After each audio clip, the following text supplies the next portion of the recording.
যুদ্ধ গাজওয়াতুল হিন্দ হবে, ইন্ডিয়া আর পাকিস্তান যুদ্ধ হবে।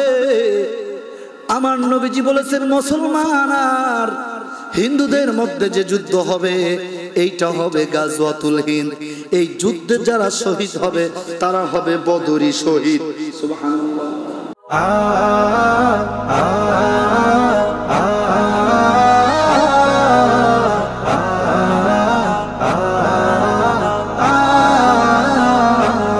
এসো আল কোরআনের পথে।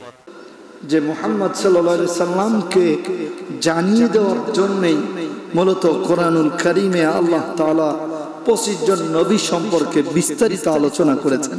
সুবহানাল্লাহ। উদ্দেশ্য মুহাম্মদ সাল্লাল্লাহু আলাইহি সাল্লাম পর্যন্ত নয়, উদ্দেশ্য আখির জামানার উম্মত, নবীর উম্মতদের প্রতি। সুবহানাল্লাহ। তো ইউসুফ আলাইহিস সালাম জন্ম হয়েছে ফিলিস্তিনে, বেড়ে উঠেছেন ফিলিস্তিনে, বয়স হয়েছে 10 বছর প্লাস। এমন সময় ভাইরা পরামর্শ সাপেক্ষে কূপের মধ্যে ফেলে দিলেন।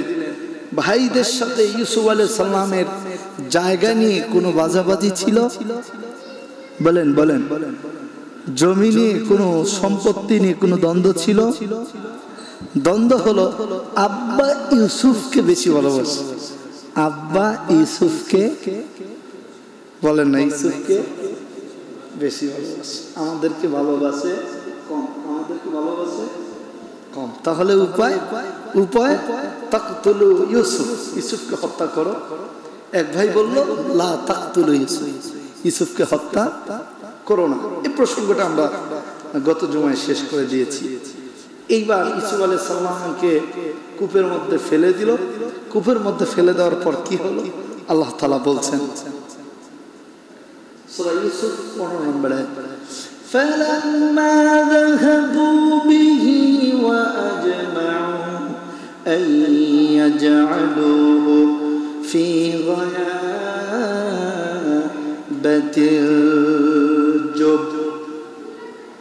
ইউসুফ আলাইহিস সালামকে কূপের মধ্যে ফেলে আসার পর যখন রাত্রি হয়ে গেল, কলু, তারা আসলেন, একটি দল আসলো,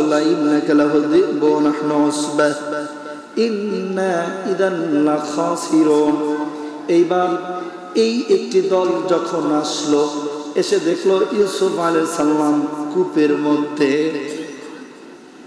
ইউসুফ আলাইহিস সালাম কূপের মধ্যে খবরটা গিয়ে এই 10-15 জন বিশিষ্ট দলের কাছে তাদের একজন গিয়ে বলল, লিডার, এমন একটা কাজ হয়েছে।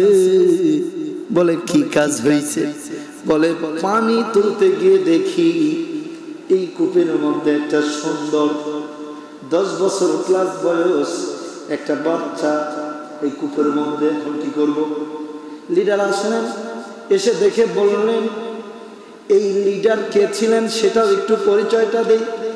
এই লিডার ছিলেন হযরত ইসমাঈল আলাইহিস সালামের বংশধর।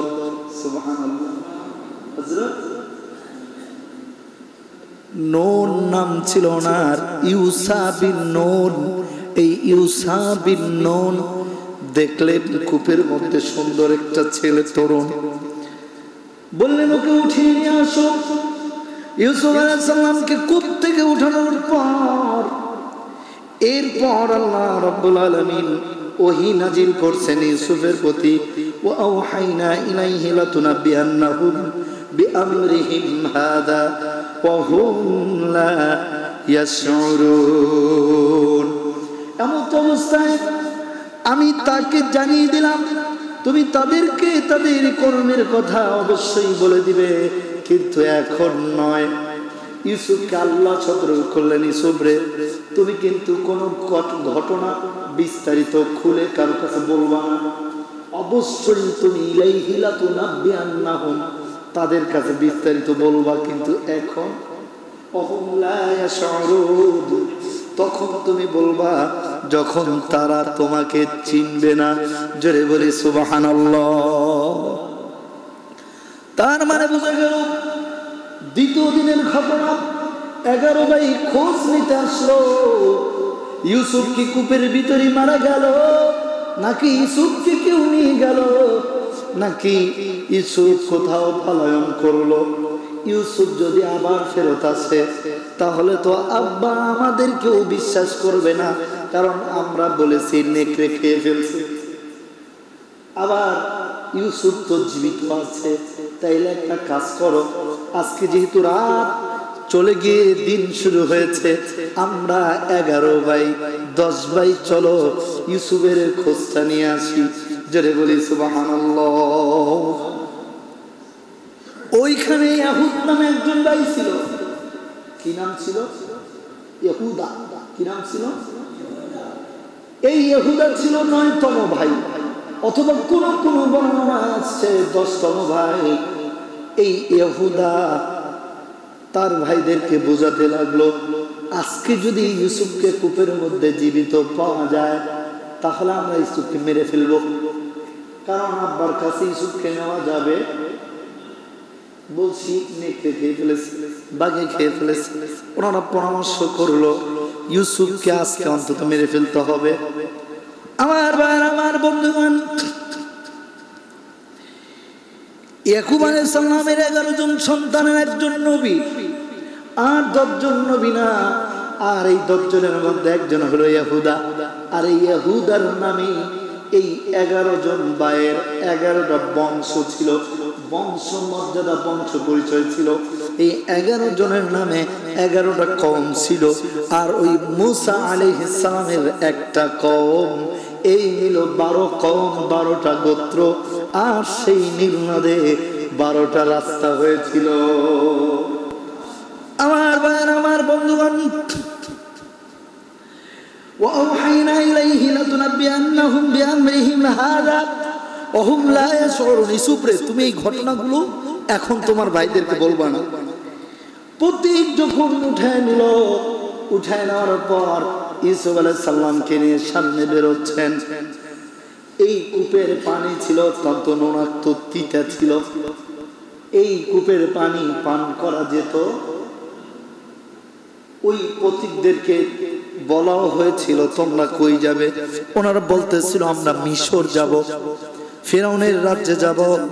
বলে ফেরাউনের রাজ্যে তো যাইবা, তো এইদিকে কেন আসছো? বলে পানির জন্য আসছে, এইখানে নাকি একটা কূপ আছে।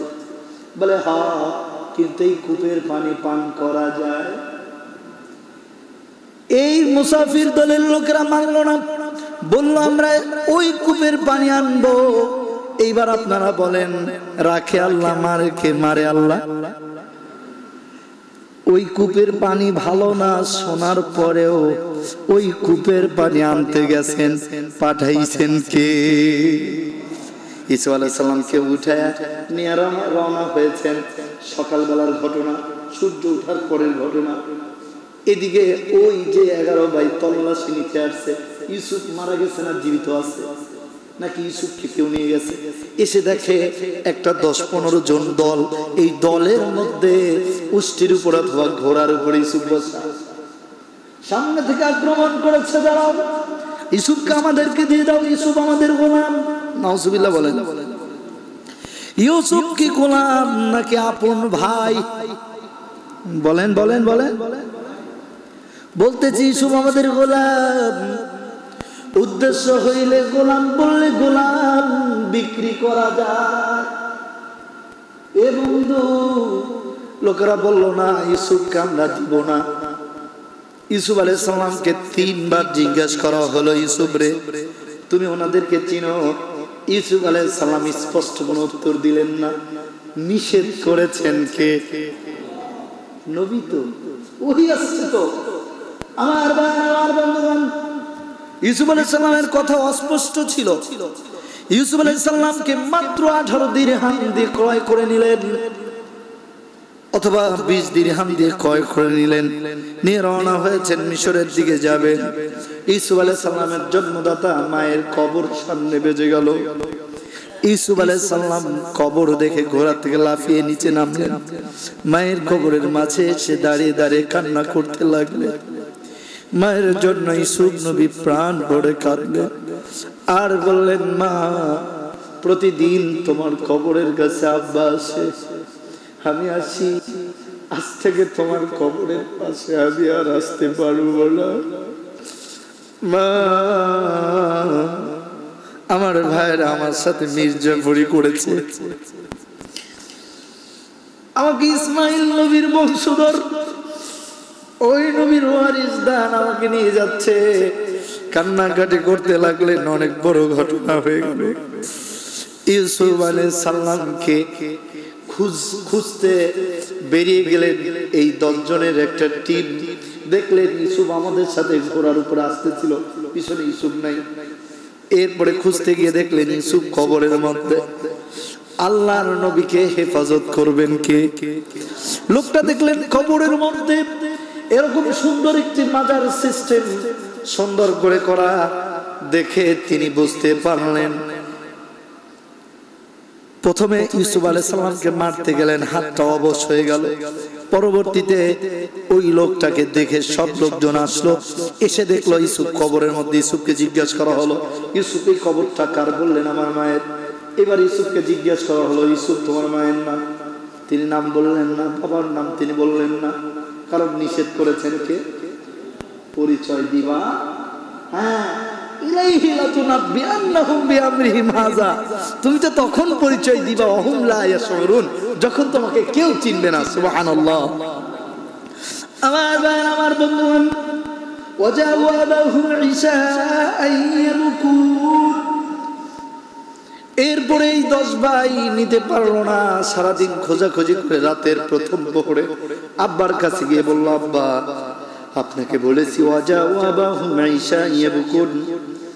রাতের প্রথম পরে এই ছেলেগুলো কাঁদতে কাঁদতে গিয়ে আব্বাকে বলল, আল্লাহ আব্বা ক্বালু ইয়া আবানা, হে আমাদের বাবা, ইন্না যাহাবনা নাস্তাবিকু, আমরা নিশ্চয়ই খেলাধুলা করার সময় ইউসুফকে ইনদা মাতাআনা ফাকালাহু, একটু দূরে আমাদের কাপড় চোপড় জিনিসপত্র যেখানে রাখছি ওইখানে রাখছিলাম।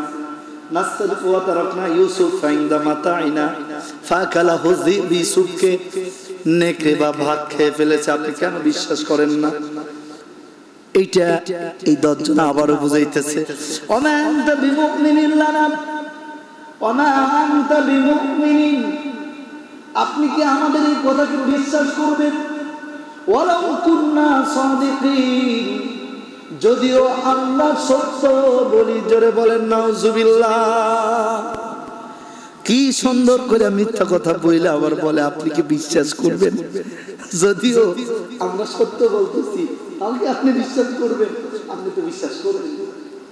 তার মানে ইয়াকুব আলাইহিস সালাম নবী, নবীরা কি এমনি একটা বিশ্বাস করে? নবীরা কি এমনি একটা বিশ্বাস করে? আমার বন্ধুগণ, ওয়াজাউ আলা কামিসিহি বিদামিন কাযিব, এমনকি তারা তার জামায় রক্ত সবকিছু মেখে নিয়ে আব্বাকে দেখিয়েছিল যে আব্বা এই যে ইউসুফের জামা কাপড়। বাল সাওয়ানাত লাকুম আনফুসুকুম আমরা, এবার ইয়াকুব আলাইহিস সালাম বললেন, না, তোমরা নিজেরা তোমাদের জন্য একটি কাহিনী সাজিয়ে নিয়ে এসেছো। জোরে বলি সুবহানাল্লাহ। দেখেন কি সুন্দর সত্য কথা ইয়াকুব নবী বলতেছেন, না তোমরা একটা ঘটনা সাজায় আমার কাছে নিয়ে এসে বর্ণনা করতেছো। ফাসাবরুন জামিল, অতএব আমি এখন ধৈর্য ধারণ করব। ধৈর্য ধারণ করা ছাড়া আমার কিছুই করার। ওয়াল্লাহুল মুস্তাআনু আলা মা তাসিফুন। আহা, এই আয়াতের একটা কুদরতি ঘটনা আমার জীবনে ঘটছিল। আমি তখন ছোট, আমার বাবা আমাকে নিয়ে মাহফিল করতে গেছেন মোহনপুর এলাকা থেকে বেশ অনেকটা দূরে। এই গ্রামটা একদম চরের মধ্যে, মনে করেন 2 দিকে চর, মানে চড়া, এটাকে বলে জমি জমা, আর মাঝখানে একটা গ্রাম। কিন্তু এই গ্রামে যাইতে এরকম 2 দিকে ইরির আবাদ করছে, মাঝখানে আলের মতো 6 ফিট একটা রাস্তা। এই রাস্তায় এই পরিমাণ ধুলা যে আমার মনে আছে হুন্ডার চাকা মোটামুটি দেখা যায় না, মানে চাকার যে বাদটা রোডের সাথে লাগে আর কি, ওই অংশটা একদম নিচে চলে যায়। এর ভিতর দিয়ে নিয়ে গেল। আমার আব্বা প্রধান বক্তা ছিল, তো আমাকে নিয়ে গেছে দেখানোর জন্য মাহফিল করে। তো গেছি, যাওয়ার পরে হঠাৎ করে ঝড় আসলো। মেবি রাত 9টা হবে, গ্রামের রাত 9টা তো অনেক রাত, ওই সময়ের কথা বলতেছি, 8:30 9টা। ঈশা নামাজের পর প্রধান বক্তা উঠছে। এখন তো ঈশা নামাজের পর দ্বিতীয় তৃতীয় বক্তা ওঠে, আর ওই সময় অনেক অনেক রাত। তো উঠছে, ওঠার পর একটা ঝড় আসলো, এমন একটা ঝড় আসলো যে ঝড়ের বেগে মুহূর্তের মধ্যে কয়েকটা মাইক খুলে পড়ে গেল, আর চাদোয়া মাদোয়া যা ছিল সব ছিঁড়ে ছিটে ফাঁকে চলে গেল। তো আমরা তো পাক্কা ইমানদার, মাশাআল্লাহ, যে দিক থেকে বৃষ্টি আসে ওই দিকেই ছাতা ধরি, বুঝেন না? তো মুসল্লিরাও কিছু উঠে উঠে যাওয়া শুরু করলো। আমার আব্বা বললো, আপনারা কেউ যায়েন না, আপনারা এখনো তো বৃষ্টি শুরু হয় নাই, ঝড় শুরু হয়েছে, এই ঝড় সারা দেশে হবে, এইখানে হবে না ইনশাআল্লাহ। এই বলে তিনি আল্লাহুল মুস্তাআন আলা মা তাসিফুন, যে দোয়াটা ইউসুফ আলাইহিস সালামের বাবা ইয়াকুব পড়েছিল, সুবহানাল্লাহ, ইয়াকুব আলাইহিস সালাম আল্লাহুল মুস্তাআন আলা মা তাসিফুন পড়েছেন। আর আমার বাবাকে আমি দেখেছি তিনি এই দোয়াটা আমাদের সবাইকে বললেন, সবাই পড়ো, সবাই আল্লাহুল মুস্তাআন আলা মা তাসিফুন। এই পড়তে 10-15 সেকেন্ড লাগলো।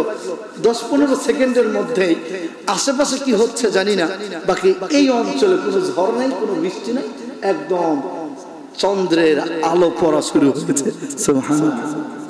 এই জন্য এই আলোচনার ফাঁকে ফাঁকে এই শব্দগুলো আমরা নোট করে নেব। আমরা এই শব্দগুলো ভুলে গেলে, আয়াতগুলো ভুলে গেলে আমরা ভিডিও দেখে, পরবর্তীতে ইউটিউব দেখে আমরা এগুলো নোট করব। আল্লাহ রাব্বুল আলামিন বলেন, ইয়াকুব আলাইহিস সালাম বলেন, ফাসবরুন জামিল, আমাকে উত্তম ধৈর্য ধরতে হবে, আল্লাহুল মুস্তাআন আলা মা তাসিফুন, আর আল্লাহ আমার সাহায্যকারী হবেন। জোরে বলি সুবহানাল্লাহ। ইউসুফ আলাইহিস সালামকে কূপ থেকে উদ্ধার করার পরে একটি কাফেলা ইউসুফ আলাইহিস সালামকে উঠিয়ে যখন নিয়ে গেল, এই ভাইদের কাছ থেকে আবার পুনরায় ক্রয় করে নিল। অসারাউহু বিসামানিন বাসি দারাহিমা মাদুদা, তারা তাকে বিক্রয় করলো খুব অল্প দামে, অল্প দিরহামের বিনিময়ে। আর তারা ছিল তাদের একদম নির্লভ, একদম দুষ্কৃতকারী, আর তারা ছিল একদম শত্রুতুল্য ভাই। জোরে বলি নাউজুবিল্লাহ। وقال الذي اشتراه من مصر لامرأته أكرمي مثواه عسى أن ينفعنا أو نتخذه ولدا। এরপরে তারা ইউসুফ আলাইহিস সালামকে নিয়ে মিশরে ঢুকলো। মিশরে ঢোকার পর তৎকালীন সময়ের মিশরের অর্থমন্ত্রী ছিল। এই অর্থমন্ত্রী, তার কোনো বাচ্চা কাচ্চা হতো না। বিষয়টি এমন ছিল না এই অর্থমন্ত্রী বাচ্চা কাচ্চা ছিল, কিন্তু তৎকালীন সময়ের মিশরের প্রধানমন্ত্রী ছিল আজিজ মিশর। এই আব্দুল আজিজের কোনো বাচ্চা কাচ্চা ছিল। দেখেন, পুরো একটা মিশরের রাজা কিন্তু সন্তান নয়, সন্তান দেওয়ার মালিক কে? আর যারা বলেন কে? মাওলানা বজলুর রশিদ। তার একটা বয়ানে তিনি বলতেছিলেন যে আমি গাড়ির থেকে মাহফিলে যাওয়ার জন্য নামছি, এমন সময় একটা লোক 200 টাকা আমার হাতের মধ্যে দিচ্ছে, দিয়ে আমাকে বলতেছে, হুজুর আমার জন্য দোয়া করবেন, একটা মেয়ে আছে, এবার যেন একটা ছেলে হয়, এবার যেন একটা ছেলে হয়। তো আমি এইবার পকেটে হাত দিয়ে টাকা 200 রাখছি, রাইখা ওনার কথাটা শুনলাম। শোনার পর আমি আবার পকেটে হাত দিয়ে টাকা বের করলাম, বের করে বললাম, আপনার কি আর কিছু চাওয়ার আছে? যে না। তো মূলত ওই লোকটা আমাকে 100 টাকা দিয়েছিল, আমি 200 টাকা বের করছি। 200 টাকা বের করে আমি বললাম, ভাই আর কিছু চাওয়ার আছে? বলে না। তখন আমি উঠে বললাম, ভাই আপনি একটা মেয়ের পরে একটা ছেলে চান, এই জন্য আমাকে 100 টাকা দিলেন। আমার তো 3টে মেয়ে। আমার কয়টা মেয়ে? আমার নিজের জন্য দোয়া করতে তো টাকা লাগবে না। ধরেন আমি আপনাকে 200 ব্যাগ দিলাম, আপনি আমার জন্য দোয়া কইরেন, আল্লাহ যেন আমাকে সন্তান, ছেলে সন্তান দেয়। কারণ দোয়া সব সময় নিজেরটা নিজে করাই ভালো। আমার ভাই, আমার বন্ধুগণ, কথাটা বলার উদ্দেশ্য হইল ছেলে দেওয়ার মালিককে, মেয়ে দেওয়ার মালিককে।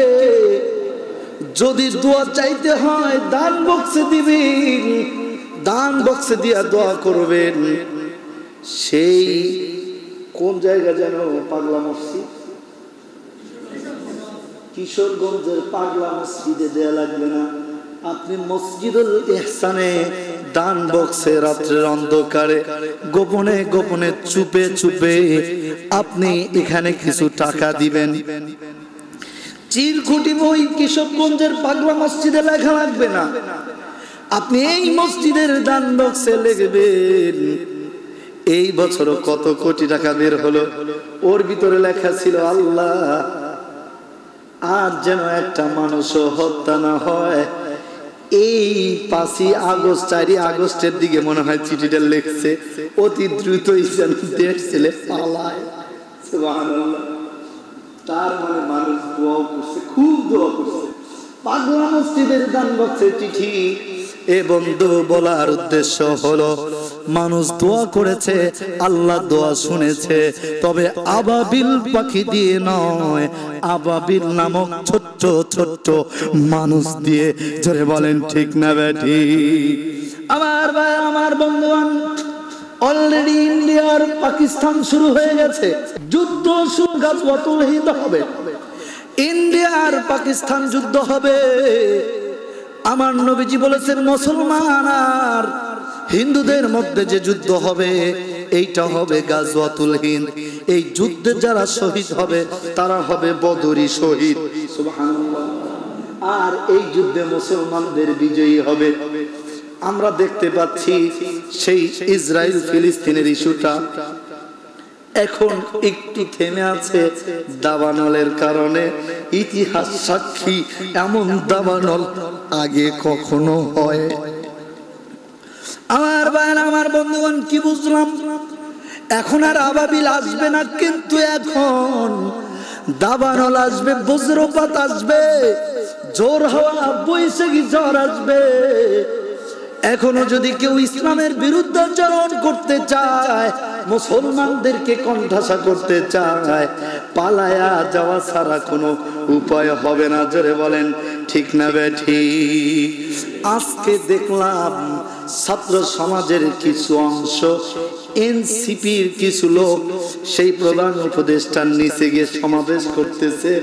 এইগুলার বিচার চাই, কারণ বিচারপতিকে দেশ ত্যাগে সহযোগিতা করা হয়েছে। এজন্য আমার ভাই, আমার বন্ধুগণ, স্পষ্ট আপনারা জেনে রাখেন, আপনাদেরকে বলছি, এই দেশ ওলি আল্লাহর দেশ। এই দেশে 360টা ওলি আসছেন, পৃথিবীর কোন দেশে এত ওলি আসেন। এই দেশ নিয়ে যারা ষড়যন্ত্র করবে, এই দেশ নিয়ে যারা ইন্ডিয়ার সাথে হাত মিলাবে, তাদের অবস্থা ভালো হবে না, তাদের হাত ঠিক থাকবে না। যেই রকম ইউসুফ আলাইহিস সালামকে কবর থেকে উঠায়া, মায়ের কবর থেকে উঠায়া চোট দিতে গিয়েছিল আর হাত আটকে গিয়েছিল, হাতের বিষ ব্যথায় বাঁচে না। লাস্টে ইউসুফরে ডাকতে বলে, ইউসুফরে, আমার হাত তো আর সোজাও হয় না, সহ্য হয় না, যন্ত্রণা কি করি? ইউসুফ নবী হাত বুলিয়ে বললেন, আল্লাহ আপনাকে ভালো করে দিবেন। সঙ্গে সঙ্গে ভালো হয়ে গেল। ওই ইউসুফ নবীর হাত এখনো আছে না? না আমার ভাই, আমার বন্ধুগণ, অতএব পাগলা মসজিদে আপনি নিয়ত করেন, আমি আল্লাহর কোরআনের তাফসীর করছি, আপনি নিয়ত করেন মসজিদুল ইহসানে বোনের বিয়ে হয় না, আপনি 500 টাকা দান বক্সে রাতের আধারে রাখেন। হুজুরিক দিয়া মারহাবা তো খুব নিলেন, এই মারহাবায় 1 পয়সা লাভ নাই। দান যত ভালো গোপনে করা, প্রকাশ্যে যত না করা। বলবেন হুজুর আপনি যে হাত তোলেন উৎসাহিত করার জন্য হাত তুলি, কি করার জন্য? কি করার জন্য? দেখানোর জন্য। নবীজি সাহাবী বললেন, ইয়া রাসূলুল্লাহ, গোপনে কেমনে দান করব? নবীজি বললেন, সাহাবী রে, থলার মধ্যে কিছু আছে, পকেটের মধ্যে কিছু আছে, বিসমিল্লাহ বললে হাত দিবা, বের করবার দিয়ে দিবা।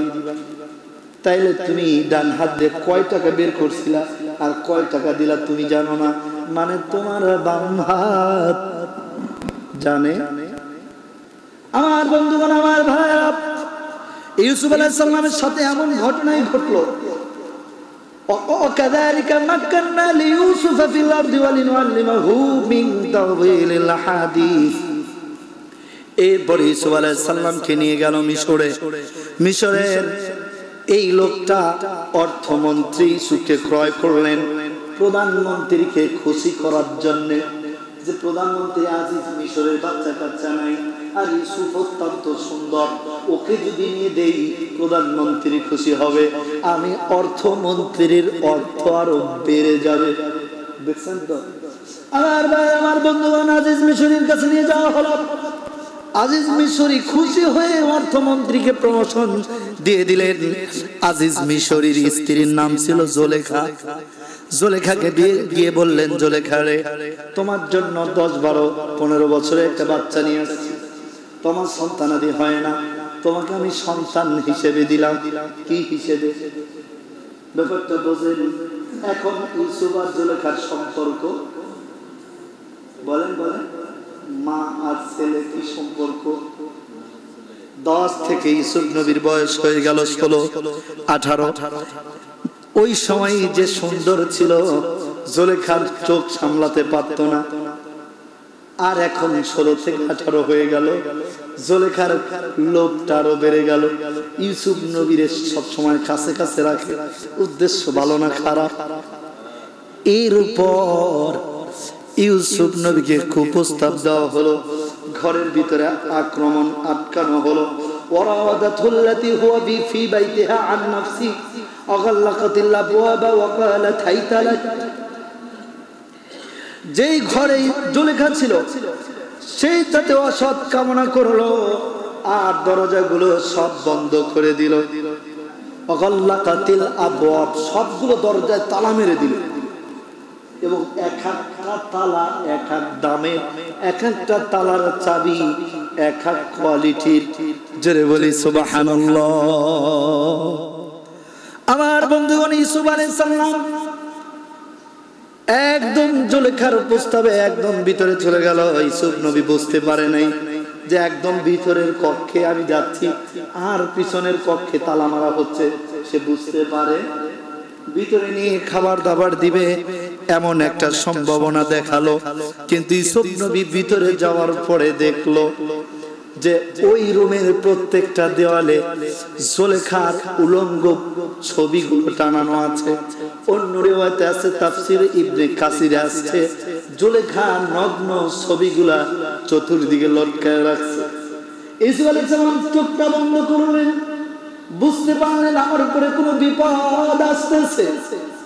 ইউসুফ আলাইহিস সালাম যখনই চোখ খোলেন, উপর দিকে তাকান, আর ইউসুফ নবী দেখতে পায় উপরে ছাদ নাই, উপরের ছাদটা সরানো।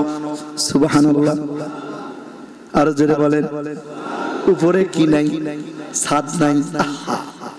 তিনি তাকিয়ে দেখলেন তার বাবা নখ কামড়াচ্ছে, মুখের মধ্যে নখ দিয়ে। ইয়াকুব আলাইহিস সালাম, এইবার ইউসুফ আলাইহিস সালাম বুঝতে পারলেন আমার বাবা আমাকে নিয়ে কি করছেন, চিন্তা করছেন। কি করছেন? আমার বন্ধুগণ, তাফসীর ফি জিলালিল কোরআনের মধ্যে আসছে ওই সময় ইয়াকুব নবীর বুকে ব্যথা শুরু হয়েছিল, এই জন্য তিনি সহ্য করতে না পেরে নখ কামড়াচ্ছিলেন। আর ইউসুফ নবী আব্বাকে নখ কামড়াতে দেখে তিনি চিন্তিত হয়ে পড়লেন। ইউসুফ নবী চিনতে পেরে কষ্টে তিনি আল্লাহকে ডাকতেছিলেন। এমন সময় ক্বালা মাআদাল্লাহি ইন্নাহু রাব্বি আহসানা মাসওয়াই। ইউসুফ আলাইহিস সালাম বলতেছিলেন, আয় আল্লাহ, আমি আপনার আশ্রয়ে চাহিতেছি, নিশ্চয়ই আপনি আমার প্রতিপালক, আর তিনি আমার জন্য সুন্দর ব্যবস্থা নিশ্চয়ই করবেন। এমনটা ইউসুফ আলাইহিস সালাম আশ্বাস নিচ্ছিলেন। আল্লাহ এটা কোরআনুল কারীমে বললেন। সূরা ইউসুফের 23 নম্বর আয়াত, 12 নম্বর পারার 17 নম্বর পৃষ্ঠার মাঝখানে ইউসুফ আলাইহিস সালাম এমন সংকল্প করলেন, ইন্নাহু লা ইউফলিহুল যালিমুন, নিশ্চয়ই সীমা লঙ্ঘনকারীরা সফল হয়।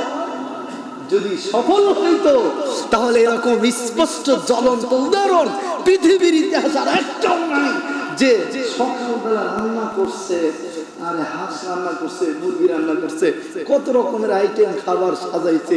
সেনা প্রধানের বলছে, ওই অকার নাকি অকার, অকারুজ্জামান না, গুলি চালাও, সব ছাত্র মেরে ফেলো, আমার পাওয়ার চাই। কি চাই? খাদেমা এসে বলছে, ম্যাডাম সকালে কিন্তু কিছু খান নাই, দৌড় দুপুরে একবারে খাবো। হাঁটতেছে হাঁটতেছে বঙ্গভবনের ভিতরে, হাঁটতে হাঁটতে হুট করে সেনাপ্রধান এসে কয়, আমার আপনারে এক্ষুনি পালাইতে হবে। বলছে আমি একটা ভাষণ দিব, বলছে আউট অফ টাইম, কোনো সময় আমাদের হাতে নাই, আপনি খুব শীঘ্রই পালাতে হবে। বলছে তুমি আমার সাথে বেইমানি করতেছো? বলছে না ম্যাডাম, কোনোভাবেই আর সম্ভব না, ছাত্ররা সব ঢুকে পড়বে কিছুক্ষণের মধ্যে। বলছে আমি একটা বিদায় ভাষণ দেবো। বলছে ভাষণ দেওয়ার সুযোগও নাই। তার মানে ইন্নাহু লা ইফলিহুজ জালিমুন, সকল ষড়যন্ত্রকারীদের ষড়যন্ত্র কোনোদিনও সফল হয় না। এই কথাটা কার? আর জোরে বলেন, এই কথাটা কার? এই জন্য আমরা কখনো কোনো বিষয়ে ষড়যন্ত্র করব। জুলেখা ষড়যন্ত্র করছে, কেন করছে? ইউসুফের প্রতি তার যে আকৃষ্ট ছিল তা ইউসুফ মোটেও গ্রহণ করছেন না। ইউসুফ আলাইহিস সালাম আল্লাহর সাহায্য চাইছেন, ইন্নাহু রাব্বি আহসানা মাসওয়াই, তিনি বলতেছেন যে আমি আল্লাহর আশ্রয় গ্রহণ করছি, নিশ্চয়ই তিনি আমার প্রতিপালক, আর তিনি আমার থাকার জন্য সুন্দর ব্যবস্থা নিশ্চয়ই করবেন। ওয়ালাকাদ হাম্মাত বি ওয়া হাম্মা বিহা লাউলা আররা বুরহান রাব্বিহি কাযালিকা লিনাসরিফা আনহু সূআ ওয়াল ফাহশা। এরপরে ইউসুফ আলাইহিস সালাম এই রমণীর প্রতি মোটেও আকৃষ্ট ছিলেন না, কিন্তু তিনি চরম আকৃষ্ট হয়ে ইউসুফ আলাইহিস সালামের প্রতি যখন আক্রমণ শুরু করলেন, ইউসুফ আলাইহিস সালাম মুস্তাবাকাল বাবা ওয়া কদ্দাত কামিসাহু মিন দুবরি ওয়া আলফায়া সাইয়্যিদাহা লাদাল বাব। ইউসুফ নবী দরজার দিকে এগিয়ে গেলেন, দরজা লাগানো ছিল। ইউসুফ নবী যখন আরো কাছে চলে আসলো, ইউসুফ নবী দৌড় মারলেন, কিন্তু দরজার দিকে তাকে দেখলেন দরজার মধ্যে তালা লাগানো। ইউসুফ নবী দরজার দিকে তালা লাগানো, দরজার দিকে দৌড়ায়, দরজাটা খুলে যায়। দ্বিতীয় রুমে প্রবেশ করলেন, দরজার দিকে দৌড়ায়, দরজা খুলে যায়। এই বর্ণনায় আসছে 12টা দরজা ছিল। কয়টা? ওই 12 আর এই 12 মিল পাচ্ছেন তো? আমার ভাই, আমার বন্ধুগণ, 12টা দরজা খুলে গেল। সামনে ছিল একদম বাড়ির সীমান্তে ছিল দেহরক্ষী, কারণ বাদশার বাড়ি তো ওটা, ওখানে তো বিএসএফ আছে না। তারা ইউসুফকে ধরে ফেললো, ইউসুফ রে পালাও কেন, আমাদের রাজার স্ত্রী তোমাকে ডেকেছিল, কি হয়েছে বলো। ইউসুফ আলাইহিস সালাম বললেন এরকম এরকম এরকম এরকম ঘটনা, কিন্তু ব্যাপারটা কেউ মেনে নিচ্ছিল না। 3টা বাচ্চার কথা বলছিলাম, যে 3জন বাচ্চা কোলে থেকে কথা বলেছিলেন, তার মধ্যে একজন ছিল ঈসা আলাইহিস সালাম, যে বৈধ সন্তান, এই সাক্ষী দিয়েছিল একটা কোলের বাচ্চা, দুধের সন্তান। আর ইউসুফ আলাইহিস সালাম যে নিরপরাধ, এই টেকনিক জানিয়ে দিয়েছিল একটা দুধের বাচ্চা। আর মুসা আলাইহিস সালামের সময় একটা গাভীর ঘটনা আছে, ওই ঘটনার সাক্ষী দিয়েছিল একটা দুধের বাচ্চা। এই ব্যাপারে ইখতিলাফ আছে, তবে ঈসা বিন নুন ওই সময় একটা বাচ্চা সাক্ষী দিয়েছিল, যার নাম ছিল জুরাইজের ঘটনা। আপনারা ইউটিউবে লিখলে পাবেন, এই জুরাইজের পক্ষে সাক্ষী দিয়েছিল একজন দুধের বাচ্চা। জোরে বলি সুবহানাল্লাহ। আমার ভাই, আমার বন্ধুগণ, ইউসুফ আলাইহিস সালামকে কারারুদ্ধ করা হলো, জেল খাটলেন। ইউসুফ আলাইহিস সালাম জেল থেকে বের হলেন। বের হওয়ার পর তিনি হলেন মিশরের বাদশা। সুবহানাল্লাহ। পরে বলবেন, আরো পরে বলবেন, জোরে বলেন। এরপর বাদশা হওয়ার কিছুদিন পর ফিলিস্তিনে জেরুজালেমে অভাব দেখা দিল। জেরুজালেমে সবাই মিশরে আসতেছিল সাহায্য চাওয়ার জন্য। এই 10 ভাই আসলেন, ইয়াকুব নবীর 10টা ছেলে এসে ইউসুফ নবী জিজ্ঞাসা করে, তোমাদের নাম কি? নাম বললেন। ইউসুফ আলাইহিস সালাম বুঝতে পারলেন, বুঝতে পেরে তাদেরকে কোনো প্রকারের সাহায্য দিলেন না। প্রতিশোধ বলেন, প্রতিশোধ না, প্রতিশোধ না। ইউসুফ নবী বললেন, তোমাদের আব্বাকে নিয়ে আসো। উদ্দেশ্য ছিল সেই যে 15-20টা বছর চলে গেছে, বাবাকে দেখি না, মা তো বেঁচে নাই, আব্বাকে দিয়ে আসো। ইয়াকুব আলাইহিস সালামের একদম বার্ধক্যে চলে গেছে, আব্বাকে দিয়ে আসার প্রস্তাবে রাজি হয়ে গেল। ইয়াকুব আলাইহিস সালাম আসলেন, ইউসুফ আলাইহিস সালাম আব্বাকে অনেক সময় তাকিয়ে দেখলেন। সারাদিন সাহায্য শেষে ইয়াকুব আলাইহিস সালামের দিকে তাকিয়ে ইয়াকুব আলাইহিস সালাম বললেন, 10 সন্তানকে তোমরা ইউসুফকে সিজদা করো। জোরে বলি সুবহানাল্লাহ। ইউসুফকে এইবার সিজদা করলো 10টা সন্তান। ইউসুফ নবী এইবার হঠাৎ করে ব্রেনটা চলে গেল ওই স্বপ্নের দিকে, যেই স্বপ্নে আমি দেখেছিলাম যে আকাশের তারকারাজি আমাকে সিজদা করেছে, চন্দ্র সূর্য আমার সামনে মাথা নোয়াচ্ছে।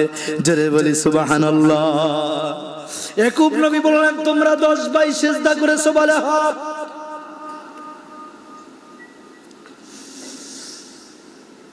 তোমাদেরকে কি আমি কোনোদিন বলেছিলাম ইউসুফ রে তোমার স্বপ্নের ব্যাখ্যা কি কোনোদিন করেছিলাম? যে তুমি কি কোনোদিন স্বপ্নে দেখেছিলে এরকম তারকারাজি সিজদা করে? বলে হ্যাঁ। বলে ইউসুফ, ওই 10টা তারকা, এই 10 ভাই যারা তোমাকে 18 দিরহামে বিক্রি করে দিয়েছিল, যারা ভাই পরিচয় দিয়েছিল লজ্জায়, বলেছিল আমাদের গোলাম, যারা ভাই পরিচয় দেয় এই গোলাম বলেছিল, আজকে তারা তোমার পায়ের সামনে সিজদা দেয়, আর তুমি ইউসুফ নবী আজকে রাজ্যের প্রধান। জোরে বলি সুবহানাল্লাহ।